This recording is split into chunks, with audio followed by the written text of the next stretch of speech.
Looking for a sunny, affordable retirement destination in Spain that isn't overpriced like Barcelona or Valencia?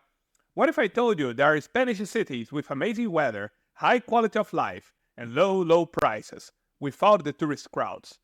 You don't have to spend a fortune to retire in Spain. All you need is to take a closer look at certain comunidades autónomas that I will tell you today. There, you'll find a spectacular city with standards of living comparable to the best places in Europe. And it gets even better, because some of these autonomous communities will offer you very special tax incentives. Retiring in Spain doesn't mean choosing between expensive cities or isolated villages. You just need to know where to look and who to talk to. That is why today's video was made with Title's help. Title works with experts that make your taxes a breeze when you live abroad. Experts that will help you save money and plenty of time. So today we will show you the best places to retire in Spain in all autonomous communities, except 3, Andalusia, which I already covered in this video here, Valencia, which we have already covered in this video, and Catalonia, which is a quite complex region, so we might cover in a future video. If you want us to make a video about Barcelona and Catalonia, tell us in the comment section. So the first autonomous community we'll talk about is Aragon. Aragon is a region in northeastern Spain, bordered by France to the north and Catalonia to the east. Known for its diverse climate, this is not the region for those looking for mild winters. For example, the capital, Zaragoza, is cold in the winter. Temperatures below zero are not uncommon. Some people say that it's even colder than Madrid. One curious fact is that part of the Pyrenees mountain range is inside the region, and they have some interesting ski resorts. The most famous of them is the Formigal, which is also the largest in Spain. Contrary to some of the regions that I'll talk about in a few minutes, Aragon does not offer any specific tax benefit for expats. However, several factors make Aragon an appealing destination for foreign retirees. First, it's one of the most developed parts of Spain, and the capital, Zaragoza, has excellent infrastructure for a city of its size. It's also the third safest autonomous community in Spain, being 43% safer than Valencia, for example. While it's far from being the cheapest autonomous region, some services like private healthcare have good quality and relatively low prices. Public transportation is efficient, and the road infrastructure is well maintained, making it easy to travel within the region. Aragon is also less crowded than more tourist-heavy parts of Spain, offering a quieter and more relaxed pace of life. The best places in Aragon for an expat pensioner or retiree are the capital, Zaragoza, which has a very good infrastructure, but at the same time is not so big to cause the stress of a large city, and a smaller town called Huesca, with only 52,000 residents. Huesca combines a small town atmosphere with essential modern convenience.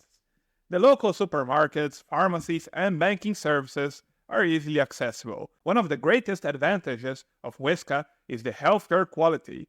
The main local public hospital, Hospital San Jorge, is modern and well equipped. For those who prefer private healthcare, there are private clinics that offer services at lower rates than larger metropolitan areas.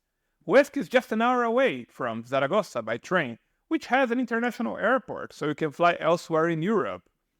And Huesca's proximity to the Pyrenees mountain is a major advantage for those who enjoy outdoor activities like me. It's a very safe city due to its smaller size, and the biggest negative aspect that locals mention is that it can get boring sometimes. The cost of living there is quite low, since it's a small city, and this translates to much lower housing costs. The city has plenty of apartments available for sale for less than 100,000 euros, like this fully furnished 3-bedroom apartment available for only 93,000. The next autonomous community is Asturias, a region in the northwest of Spain, bordered by the Bay of Biscay and the Atlantic Ocean to the north. For expats, one piece of good news is that Asturias has an inheritance and gift tax system that can be favorable for those who plan to transfer assets to their heirs living in the region. This is something that our partner of today, Title, can help you if you ever consider moving to Spain. And by the way, in a few weeks, we'll make a full video where an expert from Title will answer whatever you ask in the comment section about taxes in Spain. So if you have any doubts, ask us in the comment section, and we might choose it to be answered by Title in our next video.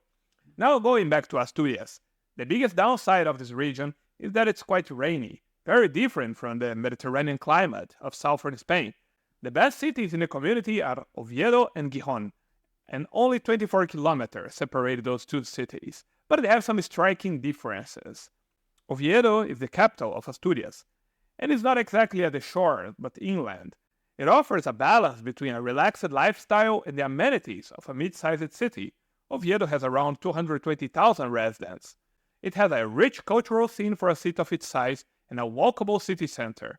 The public healthcare system is highly regarded, and the city has well-equipped hospitals, such as Hospital Universitario Central de Asturias, UCA, one of the largest and most advanced hospitals in Spain. Expats who obtain residency can access public healthcare at minimal cost, while private health insurance is also affordable. Oviedo provides a relatively low cost of living compared to other European cities. Renting an apartment in the city center can cost around 500 to 700 euros per month. For expats looking for a low cost of living in a city with a good quality of life, it's a very good choice. This is what a local told us about Oviedo. Open quote, "I've been living in Oviedo almost my whole life. It's a great city to live in. It's literally the cleanest in Spain, and I would say it's pretty safe." End quote. Another city in Asturias that is a recommendation for anyone planning to retire in Spain is Gijón. It is slightly bigger than Oviedo, with more than 270,000 residents, and just at the seaside. Gijón has several well-maintained beaches, such as Playa de San Lorenzo, ideal for those who enjoy coastal living. The city also has numerous parks and green areas, such as the historical Cerro de Santa Catalina, with scenic views of the Cantabria Sea. The Asturias airport is only 30 minutes away, and it's a hub for a low-cost airline called Volotea. So from there, you can travel to multiple airports in Spain and Europe for affordable prices. For 99,500 euros, you can buy a 3-bedroom apartment there, just an 8-minute walk from the Arbeyal beach. The next autonomous community I want to tell you about is the Balearic Islands, and here we are in for a bit of polemic for a few reasons. First, this is actually the second most expensive autonomous community in Spain, just after Madrid. Second, recently there were some protests in the Balearic's largest city, Palma, due to the influx of foreigners, which, according to the locals, is causing inflation. That aside, there are also many attractive factors there. This archipelago enjoys a Mediterranean climate, with mild winters and hot, sunny summers, making it an appealing destination for millions of tourists. I travel there for holidays once or twice per year, and I have never had a bad time. The weather is really special there. However, this is also what makes this place so expensive. One of the key financial attractions for foreign retirees in the Balearic Island is the potential for favorable tax treatment. They have lower wealth, inheritance, and gift taxes, and tax breaks for investing in energy-efficient properties.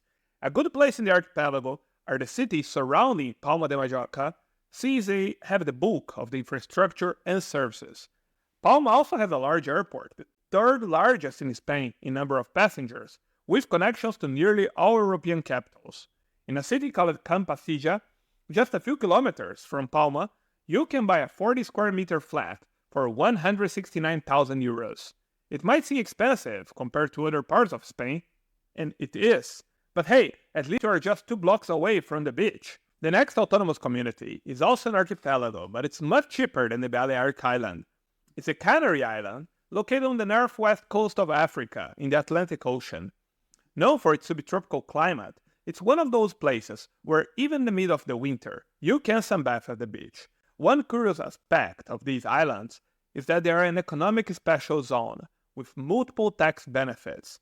For example, the value-added tax, or VAT, there is only 7%, in comparison to the 21% VAT in the rest of Spain. They also offer reduced income taxes for professionals relocating there, and reduced property transfer tax for buyers. Title, our partner in the episode today, told us that there is an increasing interest from digital nomads and other professionals to live in the Canary Island due to all these benefits. The 2 best cities for retirees are also the 2 biggest in this archipelago, Las Palmas de Gran Canaria and Santa Cruz de Tenerife. Las Palmas de Gran Canaria is bigger, with almost 380,000 residents, and the infrastructure there is more robust. As the largest city in the Canary Island, Las Palmas offer all the amenities retirees need, from healthcare to international schools if you bring young family members. It also has a vibrant expat community and a blend of cultural activities. With its coastal location, retirees can enjoy both urban conveniences and beachside relaxation. Many expats there are from the UK, Germany, and Scandinavia. Las Palmas is just 25 minutes from Gran Canaria International Airport, with flights to numerous destinations. But one of the downsides of Las Palmas is the public transport. The buses, operated by Guagas Municipales, are often extremely crowded. In terms of housing costs, a 3-bedroom apartment in Las Palmas costs 107,000 euros, which is less than $120,000. If you prefer to rent for 670 euros or $750, you can rent a furnished apartment. This is what a resident told us about Las Palmas. Open quote, amazing place, very laid-back lifestyle, good internet, relatively cheap because of the island lower taxes, lots to see and do, and a cheap plane ticket to Europe. Lots of tourists in the south, more locals in the north. End quote. The next autonomous community is less famous, but it also has plenty of pros. Cantabria. Cantabria is in northern Spain, located between Asturias and the Basque Country. It has a climate similar to Asturias, mild summers and wet winters.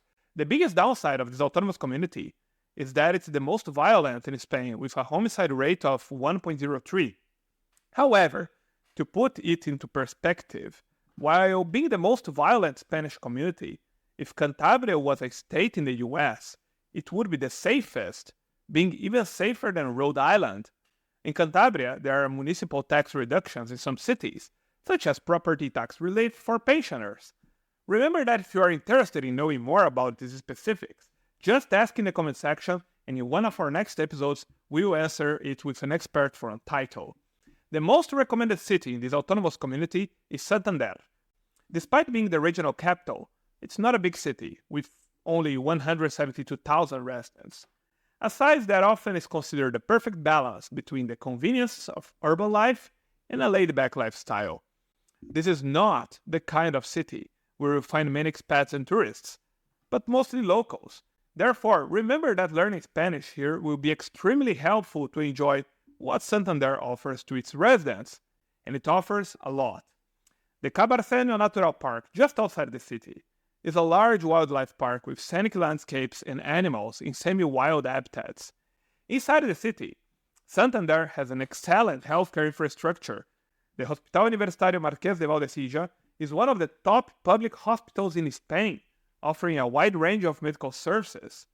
Private healthcare is also available with options like Hospital Santa Clotilde, providing alternatives for those with private insurance. If you want to travel to other parts of the country, the Renfe train network and Alsa buses provide quick connections to other cities in Spain. One thing that I found curious is that Spaniards from other parts of the country are very fond of Santander, like one of them told us. Open quote, it's a very stunning city. Been all over Spain and it's one of my favorite places. Has a nice small town vibe in the old city, the beaches are lovely, people are very kind, but prepare to speak Spanish. End quote.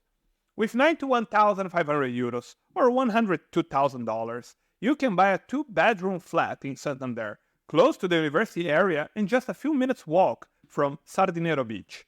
If you prefer to rent, with just 600 euros, you can live in a 2-bedroom apartment in the same area. From Cantabria, we jump to Castile and Leon, a landlocked autonomous community located in the northwestern part of Spain, bordered also by Portugal. The region is famous for two things. First, for the fact that it does not have a capital, at least not officially. Second, because of its agriculture, particularly in the Ribera del Duero wine-producing area. In Castile and Leon, you can enjoy access to fresh, locally sourced food and wines at lower prices than those available in larger cities or more touristic regions.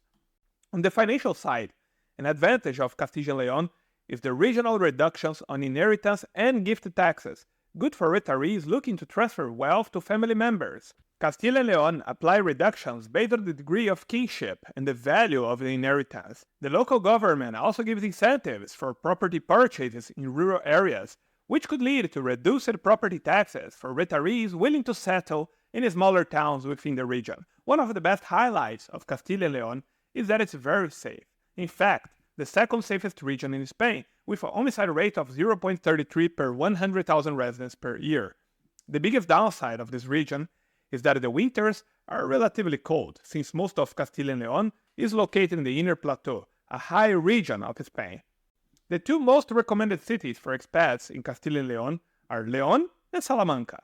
Leon is smaller, with close to 128,000 residents, and much of its essential infrastructure and amenities within walking distance. This is ideal for retirees who may not wish to rely on a car.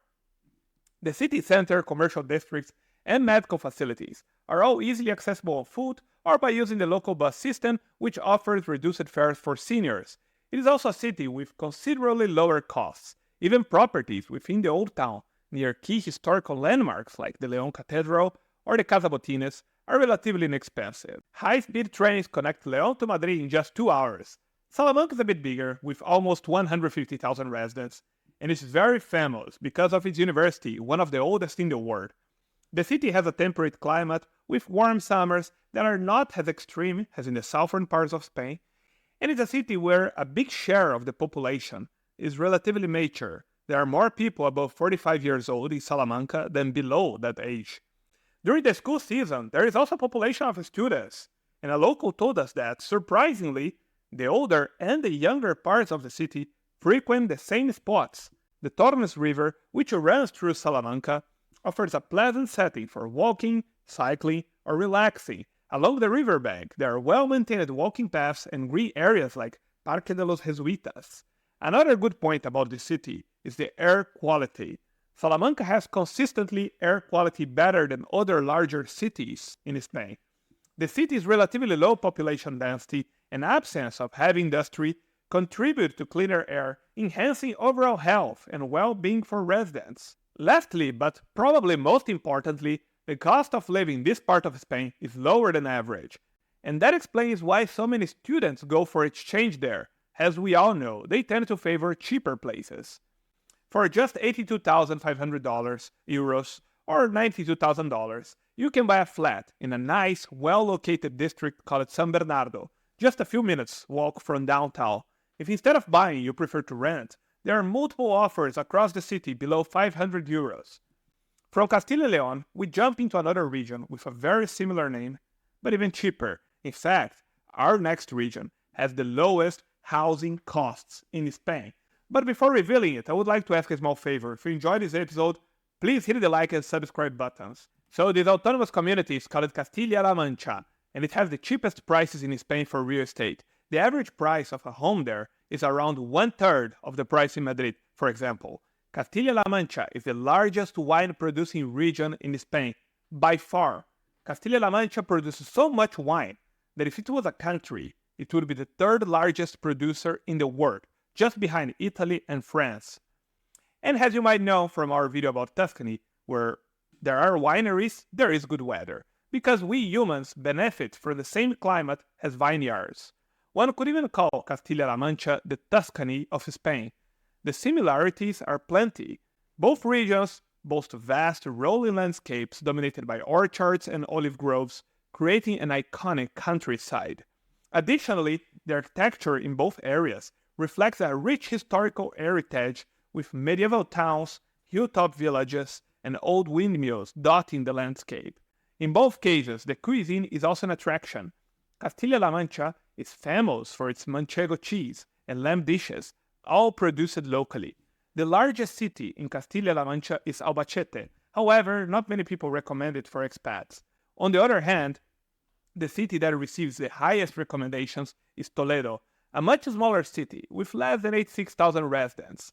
The city's compact nature makes it easy to walk or cycle to most destinations, so a car is mostly unnecessary. It's a city with a Mediterranean climate with hot summers and mild winters. It's a good place for those who prefer warmer weather, though summer temperatures can rise above 40 degrees Celsius, which might require air conditioning. Toledo is less than 1 hour from Madrid by train, and there are multiple departures every day. So anyone living in Toledo has access to all the infrastructure, healthcare, and perks that Madrid offers, while living in a more relaxed historical setting and paying much lower prices. If you do not live in the historic center, of course. The historic center is more expensive because the city has high tourist appeal. receiving thousands of people every year. On the other side, the outskirts have very good prices. This is what a resident told us. Open quote. Toledo is a magical city, but heavily over-touristed. So eating out in the Casco, historic center, is pricey like crazy tourist prices. But other parts of Toledo and nearby pueblos are still. Groceries are cheap compared to Madrid. Cañas, beer, wine, cheap. End quote. In Toledo, there is a district called Santa Barbara, just to the side of the Tagus River.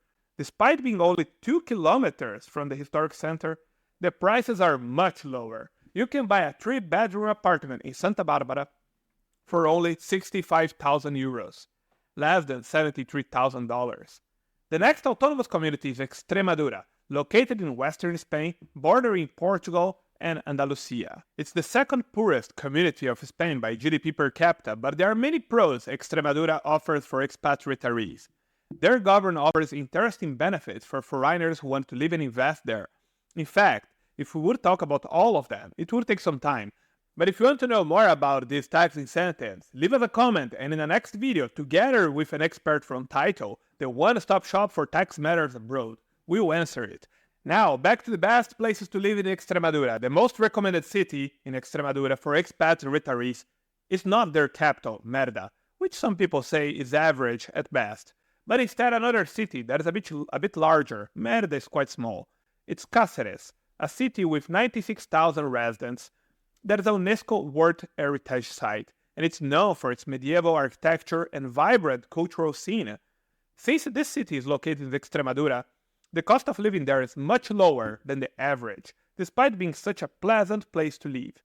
Basic expenses such as groceries, utilities, and transportation are all lower than in most of Spain. The summers there are hot, but the winters are mild and even pleasant. It's very unlikely to have temperatures below zero. Despite the smaller size, Cáceres has a good healthcare infrastructure. The Hospital San Pedro de Alcántara is a large modern facility offering a wide range of medical services. Cáceres is also a very, very peaceful place. In fact, Extremadura, as a whole, is remarkably safe, with a homicide rate of just 0.47 per 100,000 residents per year, one of the lowest in Spain. The biggest downside of Cáceres is that it's not very well connected to the rest of Spain. First of all, as of now, there are no high-speed trains departing or arriving from Cáceres. To travel to Madrid, for example, there are some direct trains, but in some cases, you need to take 2 trains or a train and a bus. This is what a resident told us. Open quote. Cáceres is small and has the mildest winters, but traveling from Cáceres to anywhere in Spain is an odyssey. End quote. But hidden in this negative aspect, there is a positive point. Yes, it is difficult to travel from Cáceres to the rest of Spain, but it's easy to travel from there to many Portuguese cities. In fact, from Cáceres, in just a 3-hour drive, you can reach Lisbon. Remember when I said that the cost of living in Cáceres is lower? From all the places that I have shown you so far, there are no prices as low as in Cáceres. There are apartments for rent for as little as 299 euros, like this 3-bedroom flat with 122 square meters. If you prefer buying, prices are even more impressive. You can buy a 4-bedroom apartment with a respectable size of 132 square meters, more than 1,400 square feet, in the historic center for just 66,000 euros. Even in a small town in Alabama, you cannot find apartments for the prices you have in the historic center of this pretty, mid-sized city. From Extremadura, we go north to the autonomous community of Galicia, located in the northwest corner of Spain, bordered by the Atlantic Ocean to the west and the north. Galicia has a temperate climate with mild winters and not so hot summers, an attractive spot for those looking for moderate weather year-round. The fact that I personally like the most about Galicia is that besides Spanish, they speak a language called Galego, which is very similar to my language, Portuguese. The 2 most recommended cities in Galicia are Ourense and Vigo. Ourense is the smaller of the 2, with a bit more than 100,000 people. It's very scenic, not expensive, and ideal for those seeking a calm, laid-back city. However, residents say it can be boring, since not much happens there. The other is Vigo. Vigo is the largest city in the community with almost 300,000 residents, and has a very good infrastructure and services, except for the public transport, which received some criticism. But then, what Europeans consider bad public transport, probably is still better than almost all American cities. Vigo is home to several well-regarded medical facilities, including the Álvaro Cunqueiro Hospital, one of the largest and most modern hospitals in northern Spain. The Vigo Penador Airport connects the city to major Spanish cities like Madrid and Barcelona. Vigo's railway station provides access to high-speed trains for convenient travel across Spain. One of Vigo's unique advantages is its proximity to Portugal. The border is less than an hour drive away, allowing easy access to Portuguese cities like Porto or Braga. In terms of the cost of living, it's not the cheapest city in Galicia. However, if you compare Vigo with other cities of the same size in Spain, the cost of living is relatively low. This is what a local told us about the city. Open quote. Vigo is a really good place. You have a good weather almost all the year, a lot of good places to eat at reasonable prices, like El Asturiano in Fragoso Avenue. You also have basically anything you need without needing to travel 30 minutes to get what you need. End quote. Regarding housing prices, there are plenty of apartments for rent for less than 600 euros per month. For buyers, it's possible to buy a 3-bedroom apartment for just 94,000 euros. The last autonomous community we'll talk about is maybe the most attractive of all. All the information I put so far was gathered from tons of data and multiple sources. You can access all these sources by subscribing to my Patreon. Tier 2 members get my 3 best-selling books on living abroad, while Tier 3 gets even more benefits. But hurry, this offer is limited to the first 20 subscribers. Go to patreon.com/the_expat to join.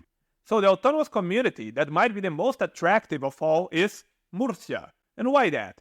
Well, Murcia has a very unique combination that is not found anywhere else in Spain.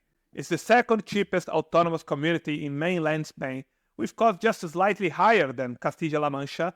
But unlike Castile-La Mancha, Murcia is not landlocked. Instead, it has a beautiful Mediterranean coastline. This autonomous community in the southeast of Spain has more than 300 days of sunshine per year. It's close to the Valencian community that I covered in a previous video, but the costs in Murcia are in general much smaller since tourism is not so heavy there. The presence of private healthcare options and English-speaking doctors ensures easy accessibility for foreigners. The most recommended city in this community is not the famous Cartagena or its largest city, also called Murcia, but a small town called Águilas with just 35,000 residents. It has a certain influx of tourists during the summer, but nothing that compares to more popular places in other parts of Spain. Águilas is well known for its 35 kilometers of coastline, offering numerous beaches such as Playa de Levante and Playa de la Colonia.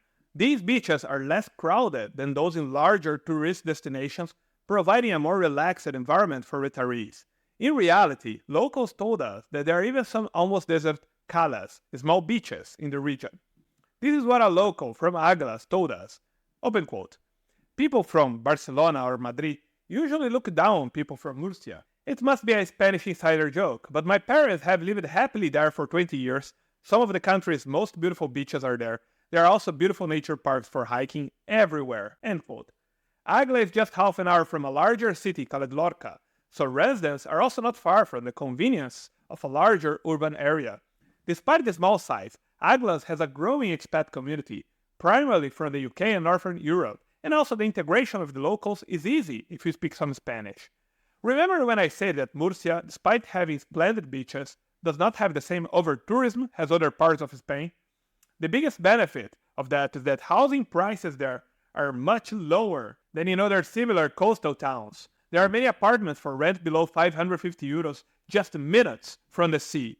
If you prefer to buy, and here is maybe the biggest surprise of this entire video, you can buy an entire detached house with a sea view for only 100,000 euros.